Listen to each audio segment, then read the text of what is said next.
এয়া শৰৎ ঋতুৰ সময়। গুৰুজনাৰ জন্মোৎসৱৰ পাছত গাঁৱত এতিয়া শৰৎকালৰ শ্ৰী শ্ৰীকৃষ্ণৰ ৰাসলীলাৰ প্ৰস্তুতি আৰম্ভ হৈছে। বৰ্তমান গাঁৱৰ সংঘসমূহত বা ক্লাবসমূহত শিশুসকলৰ এয়া ৰিহাৰ্চল আৰম্ভ হৈ আছে। এতিয়া বৰ্তমান গাঁৱৰ সকলো জনগণ ডেকাৰ পৰা বুঢ়ালৈকে, শিশুৰ পৰা বৃদ্ধলৈকে সকলোৱে বৰ্তমান ৰাসৰ প্ৰস্তুতিত ব্যস্ত।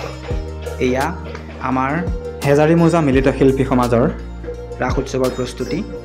এই ৰাস উৎসৱত কণ কণ শিশুসকলে, যুৱক যুৱতীসকলে ৰাসৰ নৃত্য কৰাত ব্যস্ত হৈ আছে।